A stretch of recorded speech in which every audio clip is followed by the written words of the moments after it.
Hello friends, நான் உங்கள் Arunkumar. Welcome to zoology hub Tamil.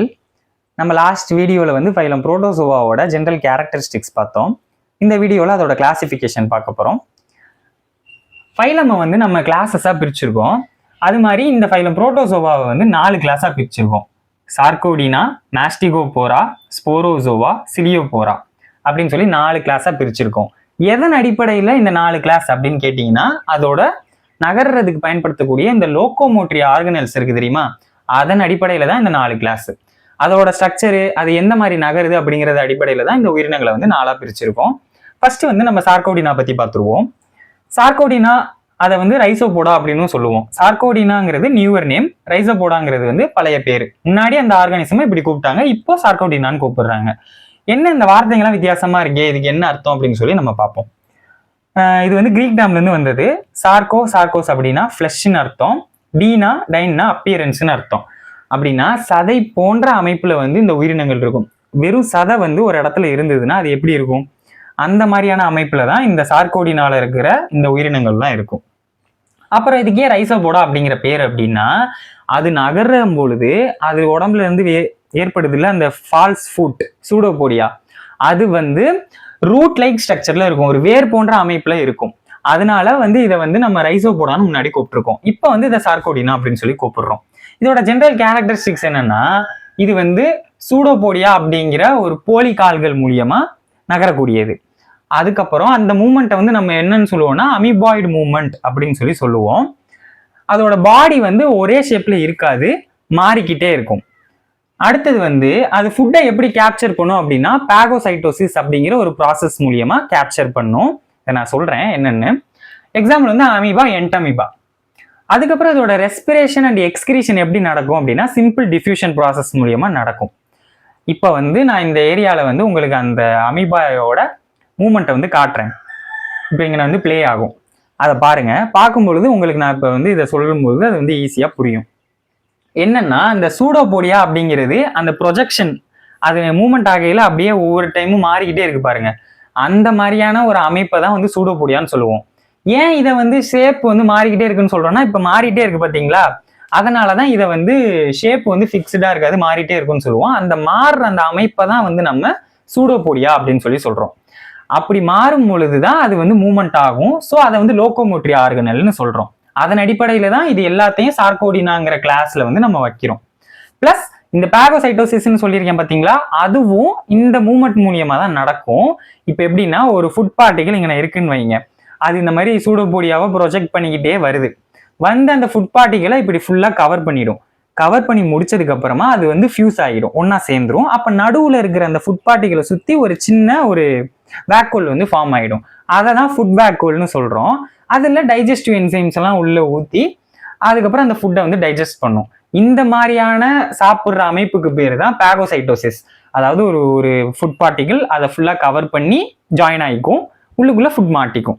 அந்த ஃபுட்டில் வந்து டைஜஸ்டிவ் என்சைம்ஸை போர் பண்ணி அதுக்கப்புறம் டைஜஸ்ட் பண்ணி அப்படி சாப்பிடும். இது வந்து one type of holozoic nutrition. நான் நியூட்ரிஷன் நடத்தினேன்ல, அந்த மாதிரி. ஸோ இந்த சூடோபோடியாங்கிறது தான் இதோட மெயின் ஸ்ட்ரக்சர். அது மூலியமா தான் அது உணவும் தேடுது, நகருது. ஸோ அதன் அடிப்படையில தான் இந்த கிளாஸை வந்து பிரிச்சிருக்காங்க. அவ்வளோதான் வந்து சார்கோடினா பத்தி. அடுத்த கிளாஸ் பார்ப்போம். நெக்ஸ்ட் கிளாஸ் வந்து மாஸ்டிகோபோரா.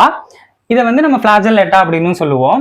ஃபிளாஜெல்லா ஸ்ட்ரக்சரை வந்து இது வச்சிருக்கிறனால தான் இதுக்கு வந்து காமன் நேமா ஃபிளாஜெல்லெட்டா அப்படின்னு சொல்லி முன்னாடி கொடுத்துருந்தாங்க. இப்போ வந்து இதை வந்து மாஸ்டிகோபோரா அப்படின்னு சொல்லி சொல்றாங்க. கிரீக் டேம்ல இருந்து வந்தது. மாஸ்டிக்ஸ், மாஸ்டிகோ அப்படின்னா விப்பு, அதாவது சாட்டைன்னு அர்த்தம். போரானா பியரிங், சாட்டை போன்ற அமைப்பை வச்சிருக்க உயிரினங்கள் அப்படின்னு அர்த்தம். அதனால அந்த மாதிரியான அமைப்பு கொண்ட உயிரினங்கள் எல்லாம் மாஸ்டிகோபோரால இருக்கும். இதோட லோகோமோட்டரி ஆர்கனல் வந்து ஃபிளாஜெல்லா. இது வந்து ஃபிளாஜெல்லாவை பயன்படுத்தி தான் வந்து மூவ் ஆகும். ஒன் ஆர் மோர் ஃபிளாஜெல்லா இருக்கும், ஒன்று அல்லது ஒன்றுக்கு மேற்பட்ட ஃபிளாஜெல்லா வந்து இதுல இருக்கும். சிலது வந்து ஃப்ரீ லிவிங்கா இருக்கும், தனியா வாழும். சிலது வந்து பிறத ஒட்டுண்ணியா வாழும், ஒட்டி அதுல இருந்து சத்தை உறிஞ்சிக்கிட்டு அப்படி வாழும். சிலது வந்து போட்டோசிந்தெடிக் அப்படின்னா இதுல வந்து குளோரோபிளாஸ்ட் இருக்கும், பச்சையம் இருக்கும், அதனால சொந்தமா உணவை தயாரிச்சு வாழக்கூடியதா இருக்கும். எக்ஸாம்பிள் வந்து யூக்ளினா, ட்ரிப்பனோசோமா. இப்போ இந்த ஃபிளாஜெல்லா வச்சிருக்க உயிரினங்கள் இங்க டிஸ்பிளே ஆகும். அது பாருங்களேன், எப்படி வந்து சுத்திட்டு அது வந்து மூவ்மெண்ட் ஆகுதுன்னு உங்களுக்கு தெரியும். அந்த ஃபிளாஜெல்லா போன்ற அமைப்பை வச்சுட்டு எப்படி வந்து சுத்தி மூவ்மெண்ட் ஆகுதுங்கிறத பாருங்க. இந்த மாதிரி மூவ்மெண்ட் ஆகிற உயிரினங்கள் எல்லாம் மாஸ்டிகோபோரா. அந்த விப் மாதிரி ஸ்ட்ரக்சர் இருக்குல்ல, அதுதான் வந்து ஃபிளாஜெல்லா. இப்போ வந்து உங்களுக்கு புரிஞ்சிருக்கும்னு நினைக்கிறேன். நெக்ஸ்ட் கிளாஸ் வந்து ஸ்போரோசோவா. இதை வந்து எபிகாம்ப்ளெக்ஸான்னு சொல்றாங்க. ஸ்போரோசோவாங்கிறது ஓல்டர் நேம், எபிகாம்ப்ளெக்ஸா அப்படிங்கிறது வந்து நியூவர் நேம். சரி, எபிகாம்ப்ளெக்ஸ் அப்படின்னா என்ன அப்படின்னா, இந்த ஸ்போரோசோவா எல்லாமே பாரசைட்டா வாழக்கூடியது, அதுவும் எண்டோ பாரசைட்டா உடம்புக்குள்ள வாழக்கூடியது. அப்படி இருக்கும் பொழுது அது உள்ள போறதுக்கு ஒரு ஸ்ட்ரக்சர் தேவைப்படும், உள்ள தொலைச்சிட்டு போறதுக்கு, இல்லை உள்ள போனதுக்கு அப்புறமா அதை பிடிச்சிட்டு வாழ்றதுக்கு ஒரு ஸ்ட்ரக்சர் தேவைப்படும். அப்படிப்பட்ட ஸ்ட்ரக்சரை வந்து எபிகாம்ப்ளெக்ஸ்ன்னு சொல்லுவோம். அதனால இந்த உயிரினங்களத்தெல்லாம் எபிகாம்ப்ளெக்ஸா அப்படின்னு சொல்லி நம்ம கூப்பிடுறோம். சரி, ஸ்போரோசோவாங்கிற நேம் எதுக்கு அப்படின்னா, இது வந்து ஸ்போர்ஸ் வந்து ப்ரொடியூஸ் பண்ணும். ஸ்போரோனா சீட் அல்லது ஸ்போர்ஸ், ஜோவான அனிமல்ஸ், ஸ்போர் ப்ரொடியூசிங் ஆர்கானிசம்ஸ். இது எல்லாமே ஸ்போர்னா என்னன்னா ஒரு ரீப்ரொடக்டிவ் ஸ்ட்ரக்சரு. ஒரு உயிரினத்திலேருந்து இன்னொரு உயிரினத்துக்கு போய் அங்க திருப்பி அதோட லைஃப் சைக்கிளை ஸ்டார்ட் பண்ணும். ஏன்னா இது வந்து பாராசைட்னு சொல்லிட்டேன்ல, அந்த மாதிரி போறதுக்கு தேவையான அந்த ஸ்ட்ரக்சரை தான் ஸ்போர்ஸ்ன்னு சொல்லுவோம். அந்த மாதிரி ஸ்ட்ரக்சர் ஃபார்ம் பண்ணக்கூடியது இந்த கிளாஸ்ல இருக்கும். பாராசிட்டிக் அனிமல், குறிப்பா அது வந்து எண்டோ பாராசைட்னு சொல்றாங்க. அப்படின்னா உடம்புக்குள்ள வாழக்கூடியது. இப்ப பேனெல்லாம் மண்டையில வந்து ரத்தம் உறிஞ்சிட்டு வாழும், அது வந்து எக்ஸோ பாராசைட், உடம்புக்கு வெளியில இருக்கு.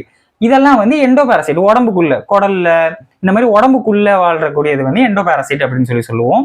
நோ லோகோமோட்டரி ஆர்கனல்ஸ், இதுக்கு வந்து நகரக்கூடிய ஆர்கனல்ஸ் வந்து கிடையாது. ஏன் அப்படின்னு கேட்டீங்கன்னா, பாராசிட்டிக் ஆர்கானிசம்ஸுக்கு உணவு தேடி போக வேண்டிய அவசியம் கிடையாது. பிற உயிர்கள் வந்து தன்னை தாக்குங்கிற பயமும் தேவை கிடையாது. அது உடம்புக்குள்ள இருக்கிறனால உணவு அதுக்கு வந்து கிடைச்சிரும். நம்ம ப்ரிப்பேர் பண்ற உணவை வந்து அது உறிஞ்சி எடுத்து சாப்பிட்டுக்கும். அதே மாதிரி வேற உயிரினங்கள் வந்து துரத்துங்கிற ஒரு பயமும் இல்லை. நமக்கு லோகோமோட்டரி ஆர்கனல்ஸ் எதுக்கு தேவை? ஒன்று, உணவு தேடி போறதுக்கும் நம்ம காப்பாத்திக்கிறதுக்கும். அந்த ரெண்டு பிரச்சனையும் இதுக்கு இல்லாதனால லோகோமோட்டரி ஆர்கனல்ஸ் வந்து இதுக்கு இல்லை. அதுவும் குறிப்பா அடல்ட் ஸ்டேஜ்ல இல்லை. அதுக்கு முன்னாடி உள்ள ஸ்டேஜஸ்ல சில உயிரினங்கள்ல லோகோமோட்டரி ஆர்கனல்ஸ் இருக்கும். பட் அடல்ட் ஸ்டேஜ்ல வந்து லோகோமோட்டரி ஆர்கனல்ஸ் கிடையாது. இதோட லைஃப் சைக்கிள் வந்து காம்ப்ளெக்ஸ் லைஃப் சைக்கிள். ஏன் அப்படின்னு கேட்டீங்கன்னா, ஒரு உயிரினம் அல்லது ஒன்றுக்கு மேற்பட்ட உயிரினங்கள் மேல வந்து இது வந்து டிபெண்ட் பண்ணி இருக்கும். எக்ஸாம்பிளுக்கு வந்து பிளாஸ்மோடியம். இப்ப பிளாஸ்மோடியம் வந்து மலேரியா காஸ் பண்ணக்கூடியது. கொசுலையும் வாழும், மனுஷங்க உடம்புலையும் வாழும். அப்படி ரெண்டு ஹாஸ்ட் வந்து இதுக்கு வந்து தேவைப்படுது அதோட லைஃப் சைக்கிளை கம்ப்ளீட் பண்ண. இந்த மாதிரி ஒன்றுக்கு மேற்பட்ட ஆர்கானிசம் டிபெண்ட் பண்ணி இருக்கிறனால அதை வந்து காம்ப்ளெக்ஸ் லைஃப் சைக்கிள்னு சொல்லுவோம். எக்ஸாம்பிள் வந்து பிளாஸ்மோடியம். நெக்ஸ்ட் கிளாஸ் வந்து சிலியாட்டா. சிலியோபோரா கிளாஸ் எடுத்துக்கிட்டிங்கன்னா, இது வந்து சிலியாட்டா அப்படின்னு சொல்லி வந்து சொல்லுவோம். இது வந்து ஓல்டர் நேம், சிலியோபோராங்கிறது நியூவர் நேம். இது என்ன டேர்ம்லேருந்து வந்துச்சு அப்படின்னு கேட்டிங்கன்னா, லத்தீன் வார்த்தை. சிலியம்ங்கிற லத்தீன் வார்த்தையிலேருந்து வந்தது. கிரீக் டேர்ம் போரா அப்படின்னு ரெண்டையும் மிக்ஸ் பண்ணி இந்த டேர்ம் கிரியேட் பண்ணியிருக்காங்க.